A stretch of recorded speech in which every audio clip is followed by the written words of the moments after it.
African nations just got hit with one of the biggest economic shocks in years. Lesotho's garment factories are at the risk of shutting down. Madagascar's vanilla farmers are panicking. Thousands of people could lose their jobs. But what if these US tariffs are not only an economic disaster? What if African countries stop building for the West and start building for themselves? Most of the headlines are focused on the war in between China and the US. But then I kept wondering and I was asking myself, what about the African countries? Let's take Lesotho as an example. One of Lesotho's most important economic drivers is built around one thing: producing textiles for the North American market. But now Lesotho got slapped with 50% tariffs. That's like doubling the price overnight. African nations are still encouraged to export raw materials instead of just refining products themselves and export them like this. Instead, they get penalized when they try to add value to their products and get supported when they don't. It's a huge reminder that African nations are still deeply exposed to external shocks. And this isn't the first time that something like this happens. In the early 2000s,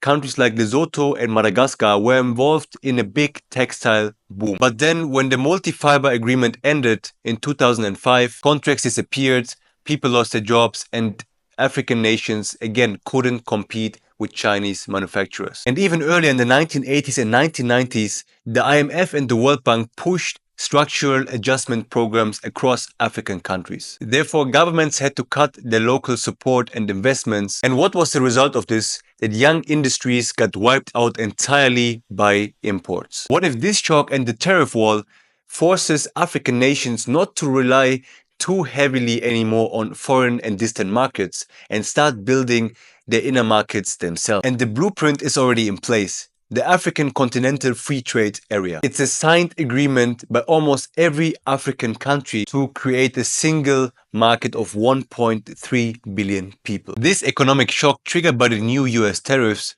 could push African nations to finally stop playing by the rules of Western nations and start playing by their own. And this time not just for survival, but for sovereignty. And this starts by recognizing this moment right now, not just as a loss, but as the biggest opportunity in the current times.